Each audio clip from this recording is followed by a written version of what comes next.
Hi friends, ఎలా ఉన్నారు? అందరూ బాగున్నారా? పోయిన సంవత్సరం అంటే 2024 అక్టోబర్లో కువైట్లోని సాదబ్దుల్లా ఏరియాలో ఒక ఇంట్లో పనిచేస్తున్న డ్రైవర్, అతను ఊరొచ్చి అన్నమయ్య జిల్లా టీసుంటుపల్లె మండలం గుండ్లపల్లె గ్రామానికి చెందిన వీరాంజనేయులు అనే డ్రైవర్ని ఆ ఇంటి యజమాని ఎడారికి తీసుకెళ్లి చాకుతో పొడిచి హత్య చేసిన విషయం ప్రతి ఒక్కరికి తెలుసు.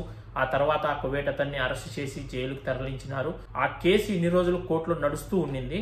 ఈ రోజు ఆ కువైట్ అతనికి కోర్టులో మరణశిక్ష ఖరారు చేయడం అయితే జరిగింది. ఎందుకంటే ఇలాంటి తప్పులు ఇంకొకసారి రిపీట్ కాకుండా ఉంటాయి. ఇంకొక డ్రైవర్ పైన కావచ్చు, ఇంకొక పని మనిషి పైన కావచ్చు, ఏదైనా చేయాలన్నా కూడా కువైట్ వాళ్ళు కూడా భయపడతారు. మనం అందరం అనుకునే వాళ్ళం బయట దేశస్తులకు ఎక్కడ న్యాయం జరుగుతుంది, కువైట్ లో మనల్ని చంపినా ఏమి చేసినా కూడా మనకు న్యాయం జరగదు. ఈ విధంగా ఇప్పటికే 3-4 చనిపోయినారు కువైట్ లో. ఇళ్లలో పనిచేసే డ్రైవర్లు కావచ్చు, పని మనుషులు కావచ్చు. ఇంతవరకు ఎవరికి కూడా న్యాయం జరగలేదని అందరము బాధపడే వాళ్ళం. ఈ రోజు అయితే కువైట్ అతనికి మరణశిక్ష ఖరారు చేయడం అయితే జరిగింది.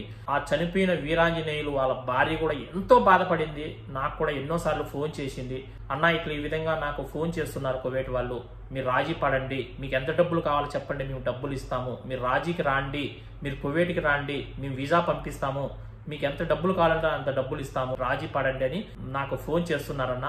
నేను ఒకటే మాట చెప్పాను, నాకు డబ్బులు అవసరం లేదు. మా భర్త ఏ తప్పు చేయకపోయినా కూడా మా భర్తను అన్యాయంగా చంపేశారు. ఈ రోజు మాకు ఎవరు దిక్కున్నారు? మాకు, మా పిల్లలకు. నాకు న్యాయం జరగాలి.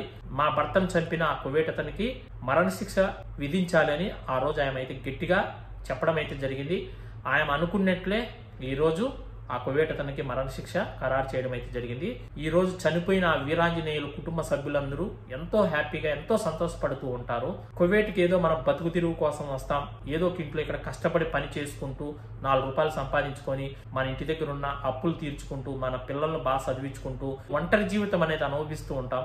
ఏ తప్పులు చేయకపోయినా కొందరు డ్రైవర్లను కావచ్చు, కొందరు పని మనుషులను కావచ్చు, ఎన్నో రకాలుగా కొందరు కువైట్ వాళ్ళు అయితే ఇబ్బందులు పెడుతూ ఉంటారు. ఈ కేసు చూసిన తర్వాత, ఈ తీర్పు విన్న తర్వాత ఒక డ్రైవర్ పైన కావచ్చు, ఇంకొక పని మనిషి పైన కావచ్చు, ఎవరిపైనైనా ఏదన్నా చెయ్యాలన్నా భయపడతారు. ఆ డ్రైవర్ చనిపోయి కూడా ఓన్లీ 6 నెలలు మాత్రమే అయింది.